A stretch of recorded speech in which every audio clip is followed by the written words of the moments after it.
Wendy and Lynette, kindly go to your Instagram and start the live.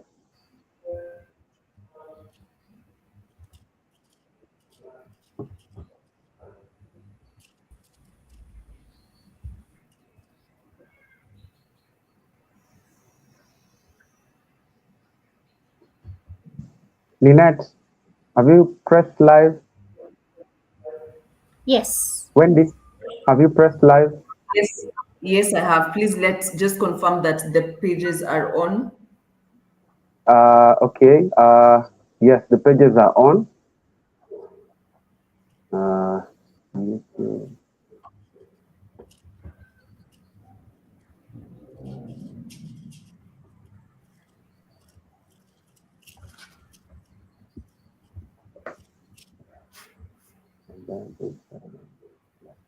okay, we are live everywhere, so you can now start. Let me get off your way and have a lovely discussion.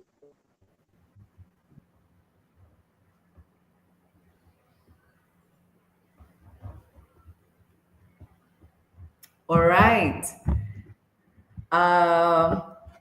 With 1 minute past the top of the hour, we bring you the live conversation today from Speak Up Africa and Kenya Union of Gig Workers. My name is Wendy Lois. I am the moderator for this evening. And together with me, I have two panelists. Allow me to introduce them so that we can begin the conversation now. I have Mr. Verick Singh, who is the coordinator of AI and digitalization from International Labour Organization. He is coming live to us from Geneva. Thank you so much. He has had various roles in the organization and worked under different capacities. We'll bring him in and he'll be able to tell us more of that. He has worked in South Asia and also India. Mr. Verick, thank you so much for being here with us this evening. Jambo from Kenya. And we also have Madam Linda Bonyo, who is the founder Lawyers Hub, which is a digital law organization working on artificial intelligence policy in Africa. Madam Linda, thank you for making time to be here with us this evening. Fantastic. We will be having this conversation for about an hour. We want to unpack the realities of our gig economy. How does that look like? Because here in Kenya, we have about a workforce of about 1.2 million and counting. That is a large group of people that we are seeing and interacting with every day. I mean, the gig workers are people we have engagements with at least every other hour in our lives, and especially here in African democracies. They contribute majorly in our economy. And I think without wasting much time, I will bring you on board. You can do a quick introduction and then we get right into the questions. Madam Linda, I will start with you. Excellent. Thank you so much. My name is Linda Bonyo, and I've worked on digital policy for several years, since 2017. I've been working on several issues that concern digital labor, but also broadly on AI policy. I also work on data governance. I sit on the UN body CSTD working group on data governance. And I hope that we'll be able to share more on how we can better arm ourselves with better information. Thank you. Fantastic. Thank you so much, Mr. Verick. Well, thank you very much, Wendy. It's a real pleasure to be with you today to discuss some very important issues. As already said, my name is Sher Verick. I am the coordinator at the ILO on AI and digitalization. And, you know, as you all know, there are very important implications for the labor market and is a key priority for the work we have here at the ILO and for our member states such as Kenya. So good to be with you. All right, fantastic. So I guess a good place to start the conversation would be with you, Mr. Verick. From African democracies, from our own country, we are seeing many governments and international bodies racing to develop AI policies. I think in the many conversations that I have both online and offline, I tell people that AI is the new you and I, as much as it started a long while ago. But we are seeing the race to develop many AI policies and frameworks.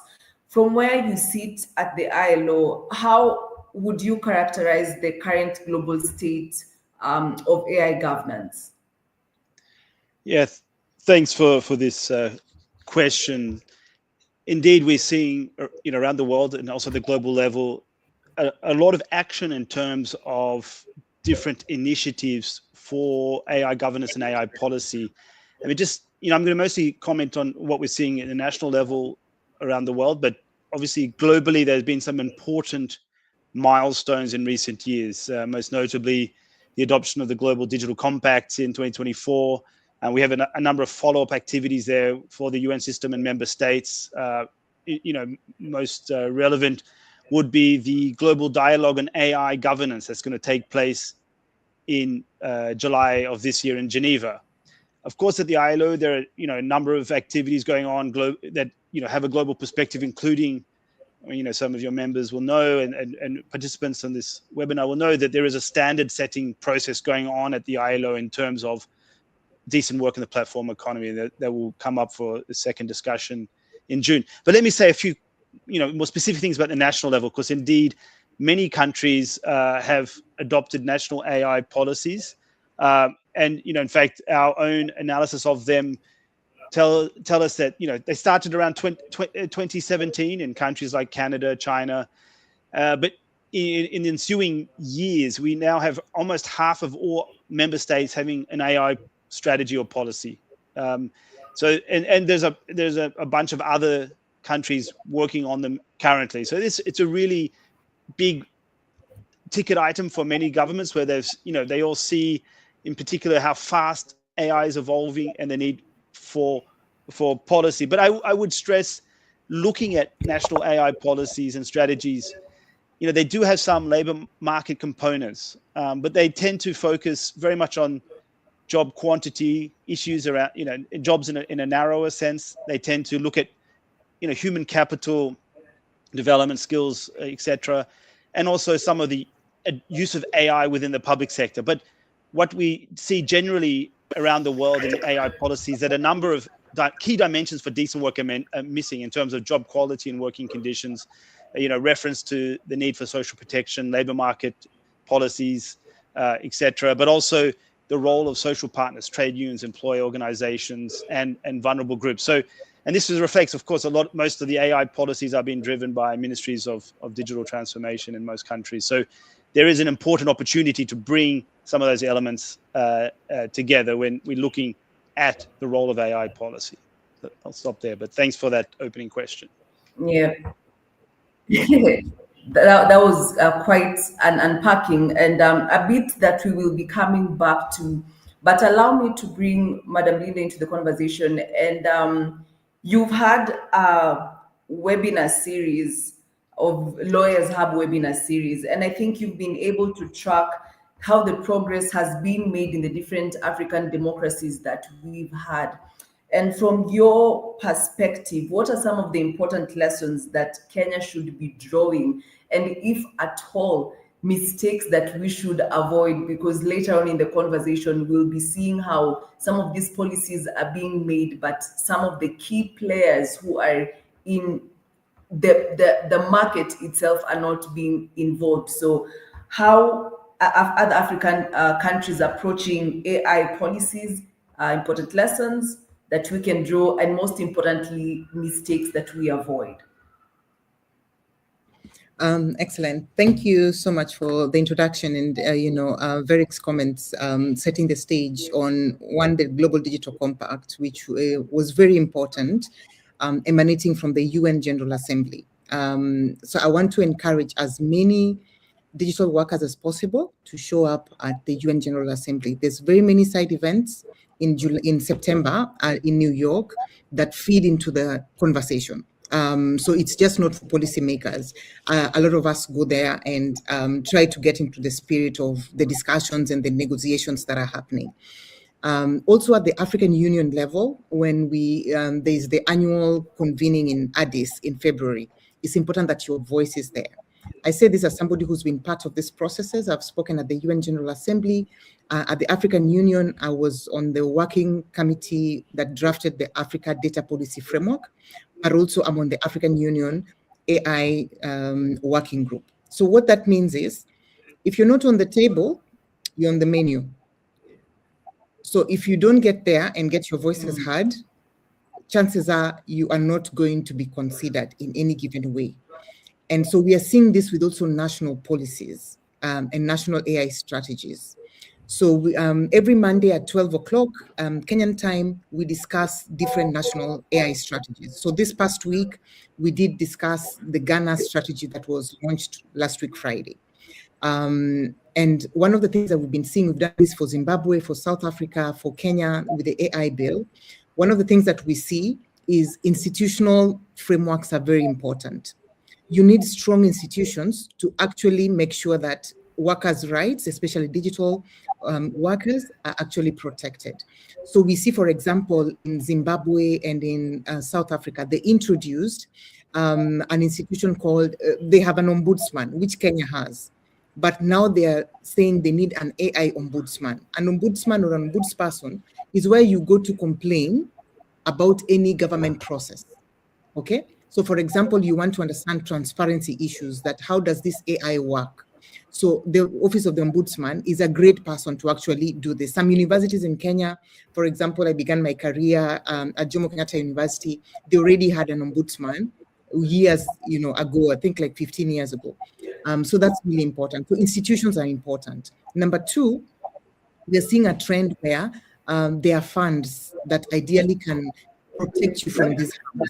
So for example, the South African's AI policy, even though it was withdrawn this past week by the minister, one of the things that it was introducing was an AI fund, a compensation fund, so that if you are harmed by AI, you can ideally apply for this fund that you are sort of compensated by the government.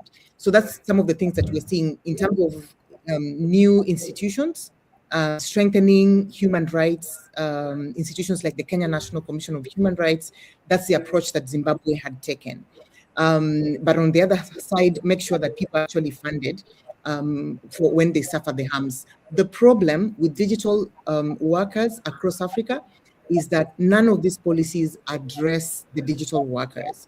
Yesterday, there was an interesting declaration by African ministers convened by the UN, and one of the things that was being discussed was on digital worker rights. I was part of that process, and I mentioned that explicitly because I see the problem. But I want to urge you to organize so that you can be in these policy spaces. All right. Linda, you talk about South Africa and other African democracies that we have. And we would want to narrow down this conversation to our country, Kenya. And we would definitely not want our forefront leaders in the space of gig economy to be on the menu, but to be on the table. Do we have any African countries that have had their worker protections right in their frameworks correct in their representation? And if at all, what are some of the frameworks they have that we can emulate as a country? I would say that we are not doing very well as a continent, and I would want to say we've been tracking how big tech companies are actually working in the continent. We know the stories of big tech companies coming into Kenya, and when they're faced with accountability issues, they move to another country. So we've seen this with, for example, Meta moving their content moderation from Kenya into Ghana. And if you look at Ghana's AI strategy, it is very gentle on big tech companies. It does not punish them for the things that they're doing, and actually saying their strategy is the first one in the continent that names these big tech providers and say, we are opening our country to NVIDIA, to Meta, to OpenAI, very clearly. But from South Africa's draft, they were clear that as a foreign organization, you will come in, you must abide by the standards that we actually setting up. Kenya had an issue. Kenya already was saying we want foreign workers. Within our national strategy, it says that Kenya will make it easy for foreign workers in AI to actually come in and work. And so Kenya has been considered like a foreign, platform. It will favor foreign organization before it favors its own workers, which is not great. If you look at the work standard across Europe, there are measures in which ideally you will protect these digital workers. What workers are asking for are very, their everyday life. If I'm doing content moderation, I actually need psychosocial support. Number two, if, I lose my job, I need compensation. I need to be paid before, I need notice. Our Labor Act is very clear on what our worker rights look like, but they seem to be exempt for tech companies. And I think we just need to look at squarely, without dancing around the bush, who is to blame for what digital, workers are going through. It's actually the big tech companies. It's unchecked monopolies, and the fact that billionaires have too much money, and we're trying to figure out how do we go against billionaires to make sure that workers are not extinct. Yeah, important things you highlight. Mr. Verick, there are issues of who compensates who. When AI causes harm to workers, then how is that compensation done? And this conversation highlights significant gaps that are there. Because then I guess we are still playing catch up, if at all we even have an understanding of the space. Mr. Verick, what significant gaps do exist in some of the AI policies when it specifically comes to the workers? Yeah, so I think Linda's raised a number of important issues there. And I think I would stress also, stressing the need for representation. Obviously for the ILO, very critical is the role of social dialogue in the process of policy formulation, regulatory change as well. So having workers and employers in that process is absolutely critical. I mean, I won't speak specifically about compensation gaps. I mean, it really depends on the legal context. But I will say, as I mentioned before, in our own review of national AI policies, now we do see a strong focus on some elements, as I mentioned earlier. So the labor market impacts are referred to. Skilling, so human capital skilling is seen as a critical part of AI policy, which I think we all agree with. We need to look at the implications of new technologies for different types of skills. And we're not only talking about the demand for AI and digital skills, we're also talking about a whole bundle of skills that employers are looking for as technology changes. I mean, this has been historical fact as we've seen technological change for centuries. So skilling is important, and we do see it there in national AI policies around the world. As I also mentioned before, there is emphasis on the use of AI within government. So governments are pushing, in labor administration, in employment services for job matching, etc. But what I did stress, and I will stress again, is that most policies are more silent on issues around job quality and working conditions. So if you look at the 88 or so countries that have national AI policies, we see much less on those dimensions. We also see less reference to other policies that are important to protect workers' rights and conditions, including the social protection policies, labor market policies, etc. And finally, as I just to reiterate, the central role of our social partners, worker representatives, employer representatives in this process tends to be missing as well in national AI policies around the world. So I mean, these are very important elements of what we call decent work. So I would just reaffirm the importance of looking at this, and so really the opportunity there is, how do you bridge that gap between what is typically dealt with by ministries of labor and ministries of technology, and how do we establish much closer interministerial mechanisms drawing from the critical role of social partners as well in that process. And I think here it's also about the application of existing laws as well to protect workers. Of course, then the key issue becomes, what are the gaps? I mean, this is also a global issue. So ILO already has a big toolkit of international labor standards, for want of a better word, that apply to the workplace and to apply to the labor market in terms of promoting decent work. So, for example, on OSH, occupational safety and health. So one has to really also look at that from a global perspective and national, to what extent national regulations are applicable and will address those issues as they emerge with technological change. At the same time, I think we all recognize the potential for gaps within those systems. So it's important to see where those gaps are. And ultimately, implementation is everything in policy. I worked for a long time, as you mentioned in the introduction, in South Asia, working on employment policies and working with governments and social partners on that.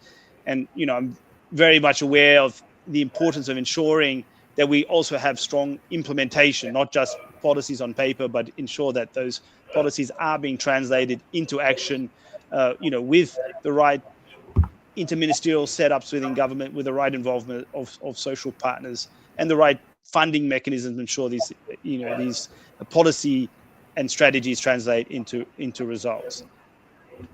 Thanks. All right. Even as we continue the conversation, I will be doing a bit of housekeeping just to ensure that we all still are on the same page. I think for my two speakers, you can nod and confirm that you can hear me clearly. Fantastic, because we will be taking feedback from some of the audiences that we have. And for the rest of the team that is backstage, continues to run smoothly. Mr. Verick, I would want us to pivot a bit, because we are talking about being able to bridge the gaps that are there.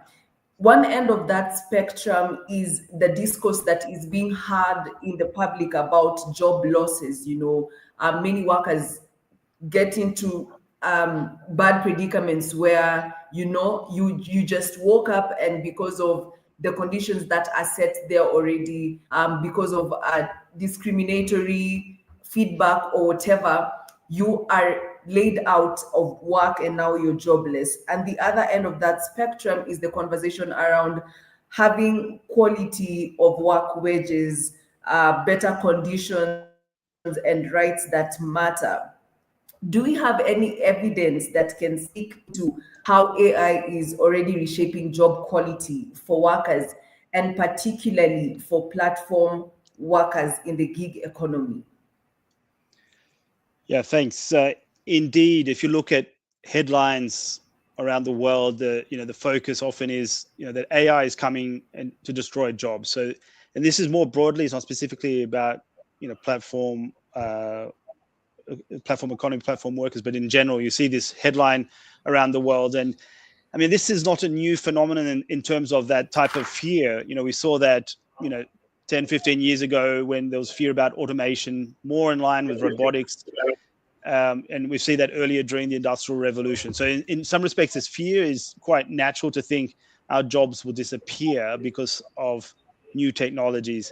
And we're very much seeing that with AI, with predictions every other day saying this amount of jobs will go. But I would stress, and this is more broadly about the implications of AI, that ILO's own estimates tell us that, yes, if you look globally, around 25% of employment globally is exposed, and this is now specifically about generative AI, but it gives you a benchmark of what we're talking about, is exposed to AI, but actually much more is likely to be transformed through those technologies. So, I won't go into the technical details. I mean, I can give you, refer to where we have all this information if listeners are interested to find out more. But the key message is that, so at the end, about 3.3% are more exposed to the automation that's happening through AI, but the rest are, more than 6 times that amount are potentially transformed. And transformed, but I'll come back to what does it mean to be transformed, because transformed is the bigger question. But I would just say, in terms of what we see then in these estimates, is that these figures are much higher in high income countries versus low and middle income countries. due to the differences in the structure of the economy. So I think we should be clear on that as well, because it's not that every economy has the same structure or, therefore the same effect of technology. And we also have to stress the importance of the digital divide. I mean, this is where, the access to new technologies is not spread evenly across countries and across the world. So it doesn't play out the same way because of those digital divide issues. But indeed, I mean, let me then switch to the job quality angle, because that's from, an ILO perspective, the bigger story, because, and this is not generally picked up in those headlines. And it also going to this whole idea of transformation is actually the flip side of that, because the whole point of these new technologies is to improve productivity of workers. At the same time, improving productivity can have potentially, different types of effects on job quality. They can be positive or negative depending on what happens within the workplace. And this is a more general statement than specifically about the platform economy, but it's a flip side of increased productivity, right? So you want to make more out of a business model. The flip side is what happens to the jobs, and here, I mean, we had also an important report that came out last year about digitalization and AI in the workplace, looking at the implications for occupational safety and health. And here you can see that sort of dichotomy between both the opportunities and then some of the risks that emerge with new technology. And this is not only AI, but also with robotics, with the use of algorithmic management tools, etc. So it covers different technologies, and it really lays out, on the one hand, these new technologies can, of course, help improve workplace safety, right? I mean, if you're using a robot that a human had to use before, this, you can protect a human from being hurt in that type of routine types of jobs. There's a reduction of hazardous tasks, keeping people away from, dealing with hazardous material.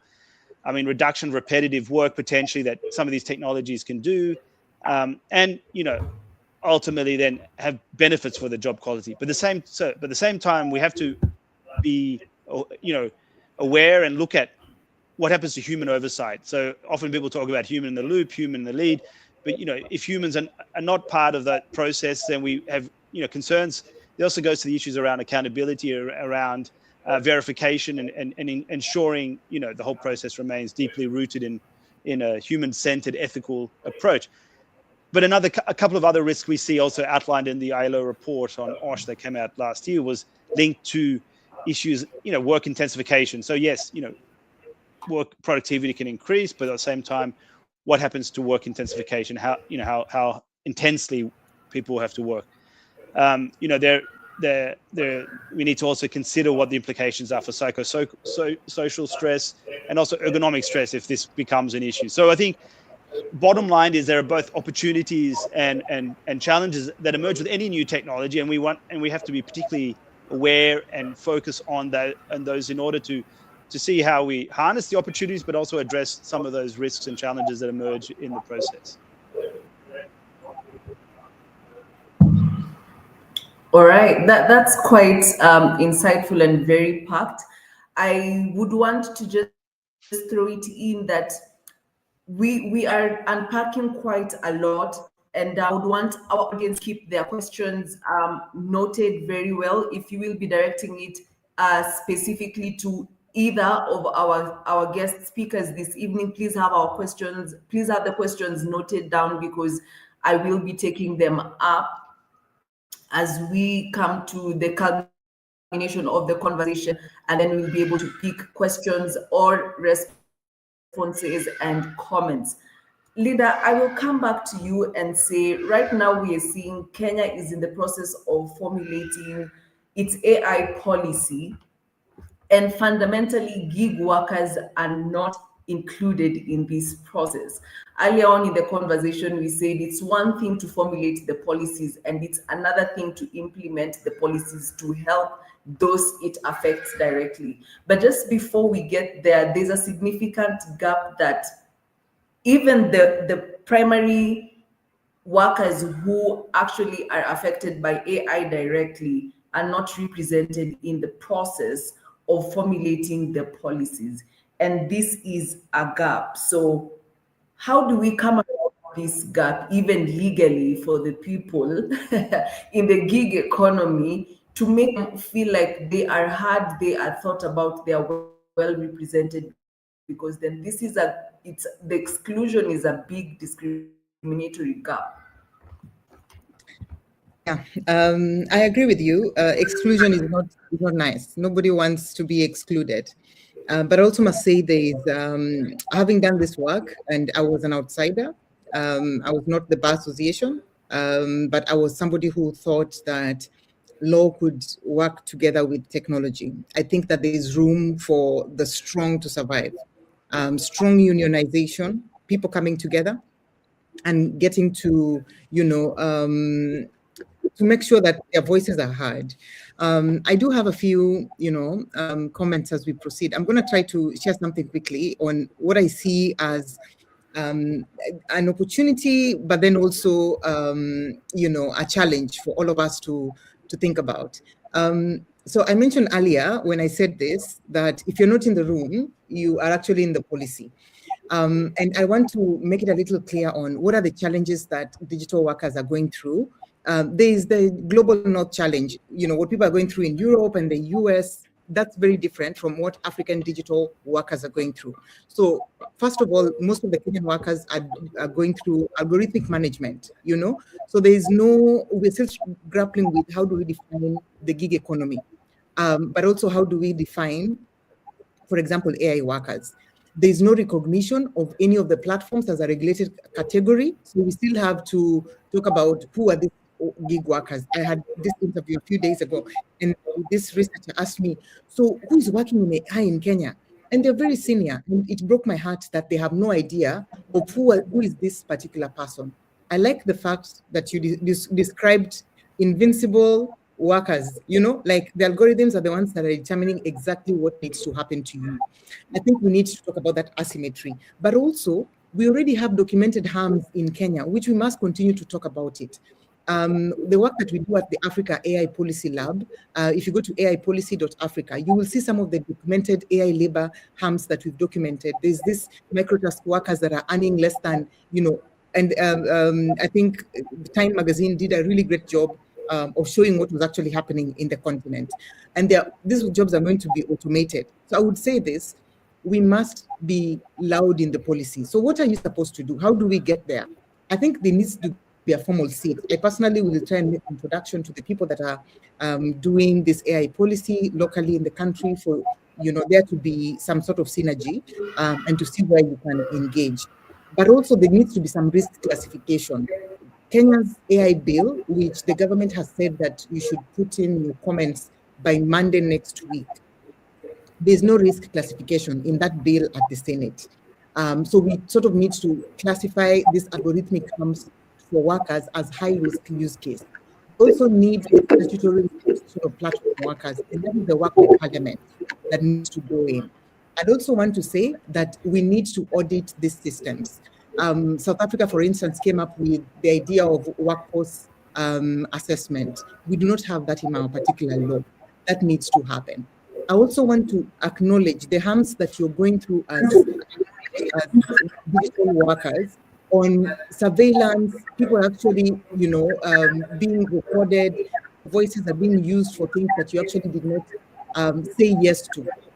You also still do not have any collective bargaining. You have no appeals process because you can't appeal all these things that are being done on the platform. You wake up and you find that you've already been removed on these particular platforms. Our labor laws at this point already provide for those particular issues where you are employees, but you have actually not been recognized whether you are employees or independent workers. I want to believe that there's opportunity for us to school other people so that they can join us and we can be able to fight this war together. And finally, I would want to say this. There's an opportunity for us to engage at two levels. One, with the team that is drafting Kenya's AI policy, but also with the team at Parliament that is actually taking current comments. Let's work together by Monday so that you make a submission to Parliament, really explaining why there is need for them to recognize digital workers, but also to look at issues of this algorithmic management of workers within the country, including the compensation. And my colleague here has talked about ILO and the condition of work and how much people are paid, what are the work conditions. These are things that we must look at and make sure that it's possible for us to work together. So I think that would be my my comments at this point. Thank you. Oh, okay. Before before I let you go, and especially on that particular point, I would want us to build up on it a bit, because Monday is about 4 days away. You know, there's been a whole process that has had this significant extension. Realistically speaking, is there a pathway that we can have such conversations happening, if at all we are still looking at then how do we quote unquote label this workforce? How do we recognize them? The labor laws are not recognizing them. Is there a pathway?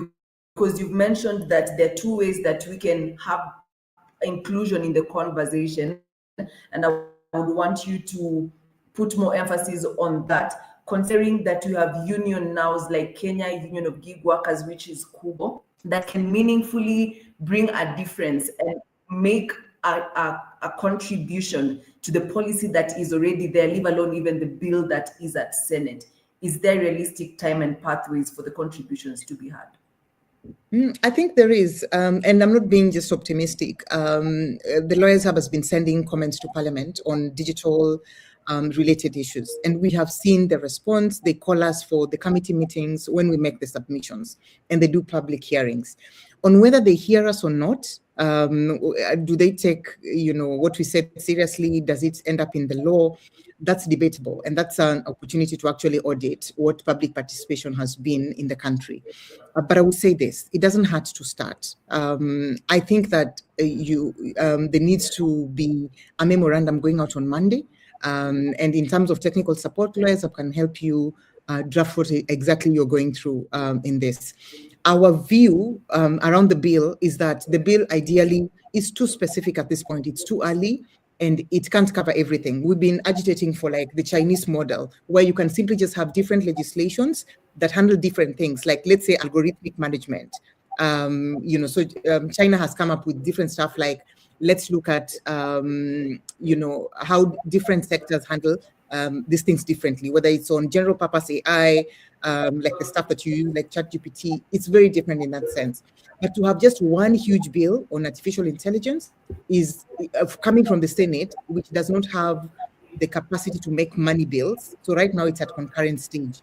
It introduces a lot of challenges. And we've talked about this. If you go on YouTube, you'll see videos from Lawyers Hub. You can watch it and see exactly our analysis on why this is problematic. But now that the bill is there, we have no option but just to engage and see how far this is going to get us. So that's the first part. But the second part is this: you must show that there's many of you believe in these things, that many of you are speaking. You write to Parliament and ask for the clerk of the assembly for a sitting. You can send a petition to Parliament. They will discuss the petitions, and it doesn't have to be written in glossy language, because the Constitution is clear. I think at Article 19, it says that you don't have the Constitution will not give regard to technicalities.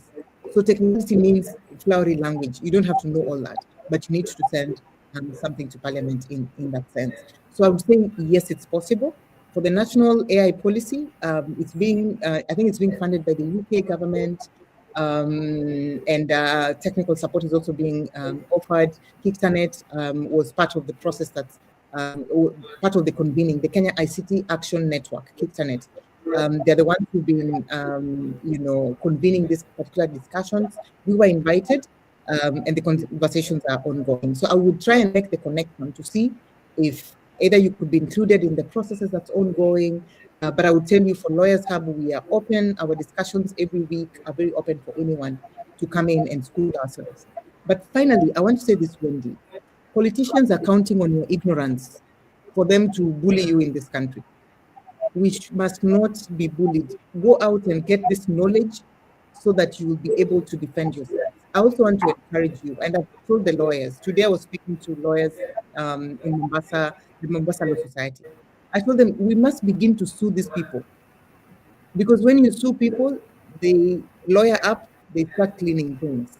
So we need to sue these tech companies that think that, they will come in and say we don't have, substantial presence in Kenya, when ideally they're making money from Kenya. It is not fair at all. And so I want to urge you, get the pro bono lawyers and go to court, and let's advance jurisprudence by taking action on this.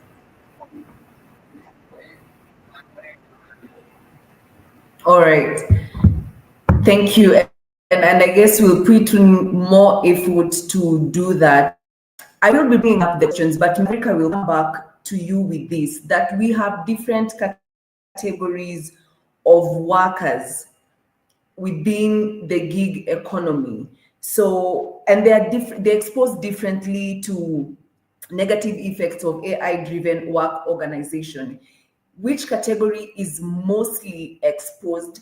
And do we have policy frameworks that are designed with these workers in mind?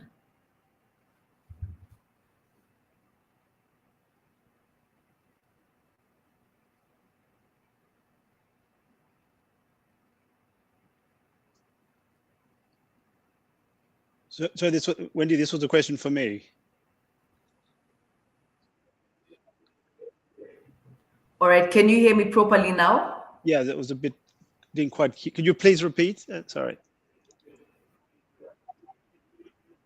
All right, technology is bound to operate like this, so we take it up again.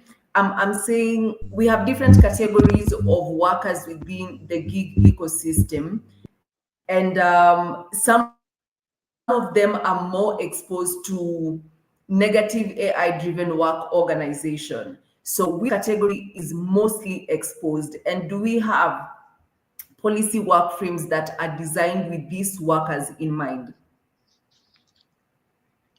If that's for me, then I don't, and I cannot comment specifically on the situation in Kenya. That's not my remit or the focus of what I do in the ILO.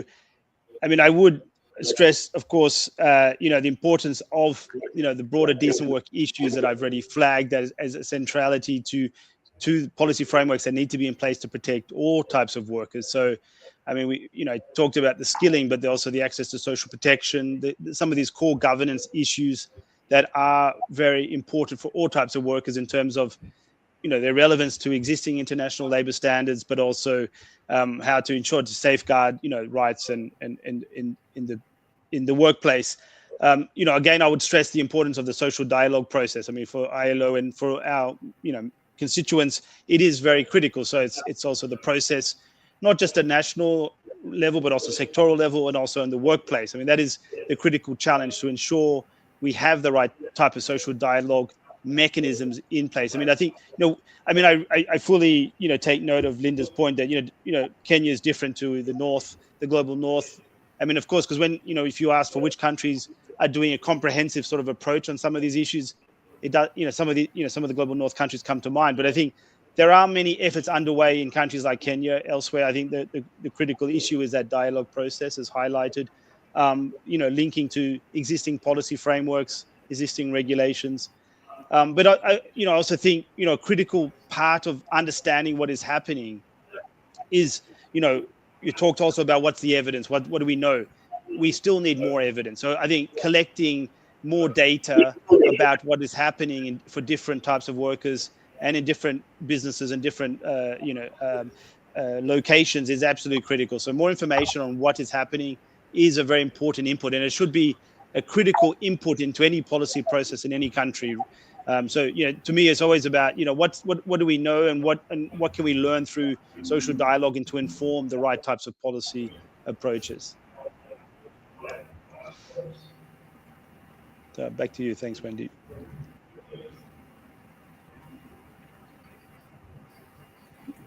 All right, I will go straight.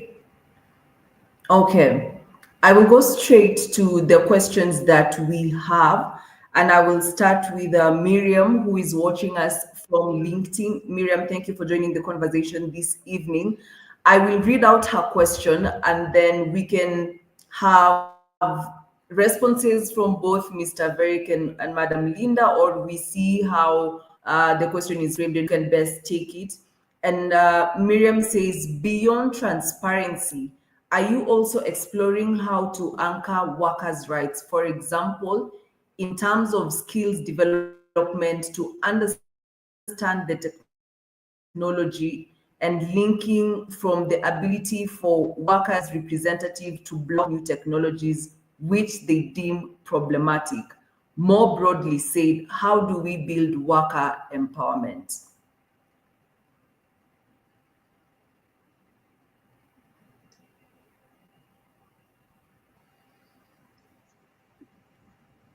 Linda, you I want don't to go have. first? Okay. Yeah, we can. I don't know if you want me to take the question again. And interestingly, we are taking inspiration from China. So that's a point of reference from Miriam. So yes, Mr. Verick, maybe if you want to contribute to the question, and then we can come Sure. to Linda. Okay. I think, as I flagged the issue of skills development, I mean, it is a critical part of, of supporting workers, but also supporting businesses. I mean, obviously, it's not just for workers. It's clearly a critical issue for business to have a well-skilled workforce. And it's a key part of the, the decent work agenda for the ILO. And, we work around the world in many countries on promoting skills, including digital skills. Now, of course, AI itself has now created a whole new demand for, one is at a very fundamental level, AI literacy. And so overall literacy about those technologies is absolutely critical. I think, all workers and all businesses need to understand, the implications, because even, from a business side or employer side, it's critical that all, the aspects around what is entailed in often what is a bit of a black box technology, right?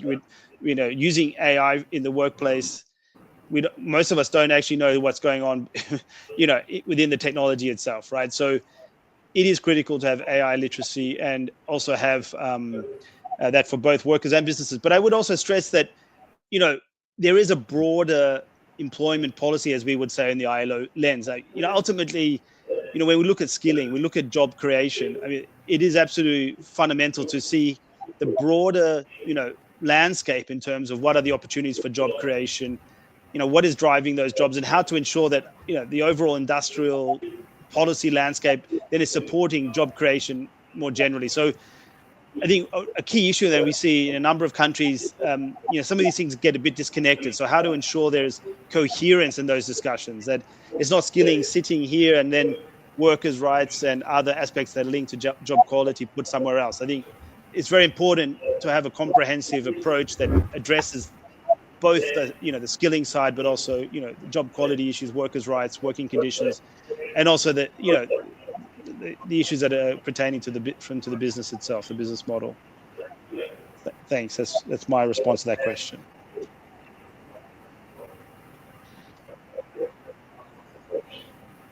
Yeah, I would say that. Linda, you can add on. Yeah. I was going to mention there's an AI skilling alliance, I believe, between KEPSA and Google and some other organizations. And I saw this with Ghana yesterday. Their minister, I think, had this 1 million worker reskilling initiative with Google. So I believe a lot of these tech companies are trying to reskill workers. I'm not sure it's enough, but I'm also not sure it's a stopgap measure. We need to quickly move to update our curriculum in universities and schools. So ideally, people can come in skilled for the next phases. I would say that I was impressed by Zimbabwe's AI strategy on building AI literacy from the village level, from the districts, and also from the schools. So whatever we are facing, it's a long-term measure in terms of reskilling. But the curriculum moves very slowly. Curriculum change in many of our countries. So that's an issue.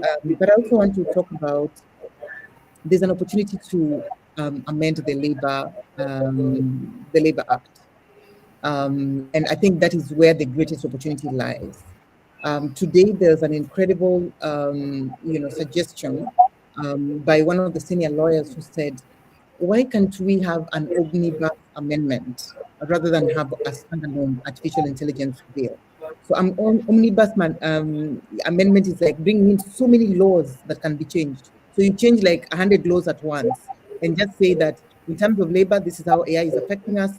This is what we need to amend. In terms of this is what we need to amend, rather than coming up with an AI bill that wants to fix everything, then ends up fixing nothing. I think that's something that should happen. I think one of the opportunities you guys have is to really examine, and now I'm talking to MasterCard. MasterCard has been funding a lot of this work. I have wanted to tell them, if you're talking about reskilling AI people, consider policy amendments. It's just not building people. Start policy amendments and say, how do we revision the Labor Act? Look at these independent contractors, platform workers. That is where the greatest change and shift is going to come from.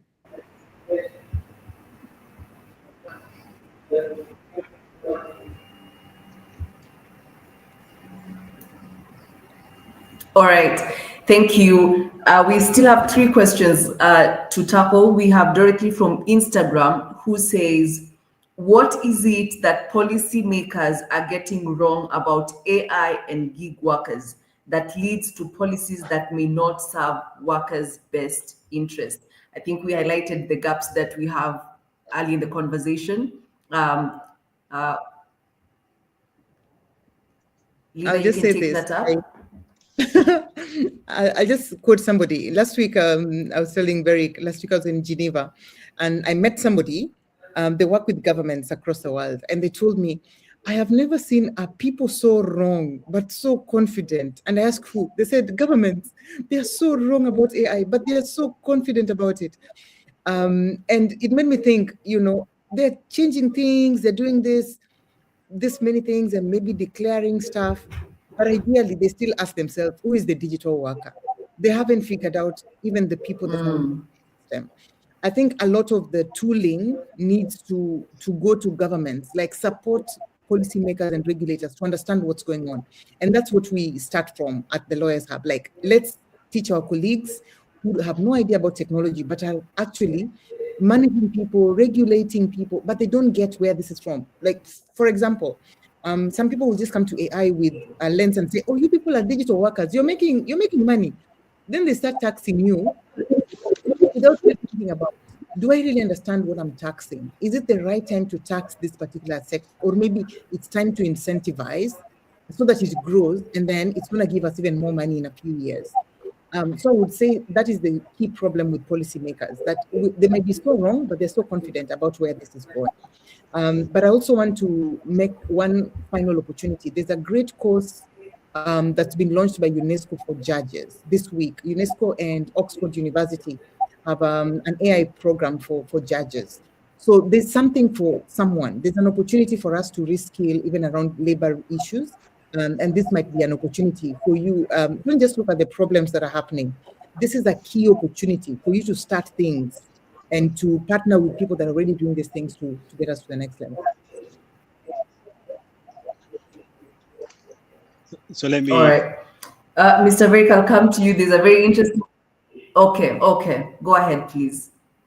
Okay, no, sorry. I would just say quickly then, I think what's critical for also for international organizations, for policymakers, is to see the technology not only as an issue around the technology, but it's really the link to the labor market and to labor. So this is too often disconnected globally as well. This is part of the battle we need to to fight as well, but also nationally. So when we talk about technology, let's not see it in isolation from its implications for the economy, for the labor market, for workers and businesses as well. So it's not a abstract tech discussion, but at the same time, we, as Linda said, I think we need to understand what's happening in technology. So there is this important part of building capacity on the labor side to understand what's going on in the world of technology. So there's an opportunity to bring those things together. That's what I see. There's a lot in terms of bringing the tech and the labor together. But back to you, Wendy. I think you have another question. Fantastic. Yes, it's actually a good follow-up question, because one of our listeners says, then what power do gig workers realistically have today to influence AI systems? Well, good question. I think we can AI systems are, being developed by large tech companies around the world. I mean, in certain locations in particular, but I think it's an important challenge for the whole policy space in terms of how do we ensure that not only from the policy and regulatory side that we're able to keep up. That's a big challenge in itself. How does that keep up with the changes that technology technology brings, but at the same time, how do we shape the use, the development of the technology and in the use? I mean, I think, I don't want to pretend that we have some simple answer on that, because I think that is really the crux of the problem, because the technology is moving so fast. I mean, I think given that pace, I think what is absolutely critical is to have transparency, obviously, to have, more information, data, insights on what's going on, so we can use that, and having strong social dialogue so we can able to bring it to the table. If we don't bring those things to the table, then it's very hard to influence for anyone in the face of that rapid technological change. Thanks. All right. I think we'll take one last one and then take the closing remarks as we wrap up the conversation this evening. Somebody says in the audience, if nothing changes, what does gig work look like in 5 years under AI-driven systems? So the ecosystem is really changing and changing really fast. We have AI coming in and it's evolving really fast. So someone says, if nothing changes, what does gig work look like in 5 years under AI-driven systems?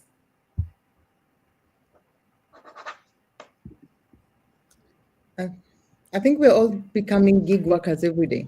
The number of digital workers is gonna go up because the more we use the technology, the more you're gonna have many people working in this sector. But I want to say something that I tell myself every day. I just wanted to innovate. I liked technology. I wanted to build systems, and that's how I wanted to change the world. And you get there, you realize the environment is not great for innovation. And then you end up as a policy lawyer trying to make sure that the environment is great. So some of you just wanted to make money, wanted to help tech companies, and then you realize you also have to build with one hand and defend yourself with another.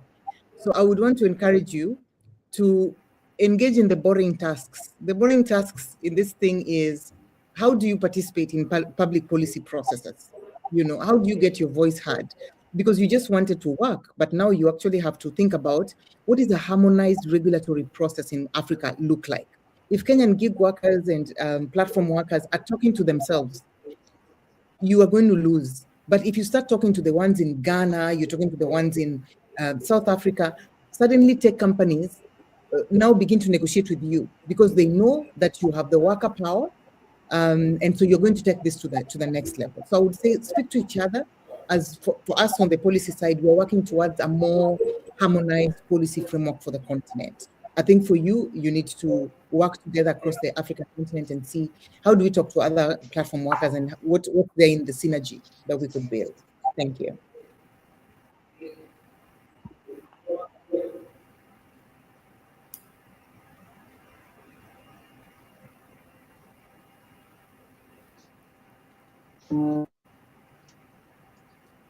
Okay, Mr. Verick, could you want to weigh in on that as we close? Because I'll be coming back with our closing remarks. We have about 2 minutes to top of the hour. Yeah, just very quickly. I mean, clearly it's technology continues to evolve, right? And AI in particular is evolving rapidly. It's affecting different parts of the the economy, and so it's going to impact jobs across the labor market. So I think we need to continue to monitor that. I think it's impossible to give a single answer on what that's going to look like, but I think it's critical that we continue to have data, we have insights on what's going on, we have dialogue on this process in order to keep updating what we know. This is not a one-shot exercise. What we knew 1 year ago is no longer valid in the world of AI, right? So it's evolving so quickly. I think this is, to me, the key message. We got to remain active at all levels to understand both the opportunities and the challenges that are emerging through technology that is developing very rapidly. Thanks, Wendy.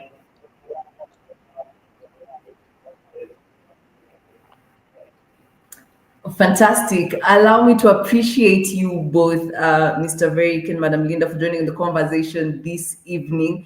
That has been a packed 1 hour. To our audiences, we appreciate you for joining us and for the comments that have been brought to us and the questions that we've taken.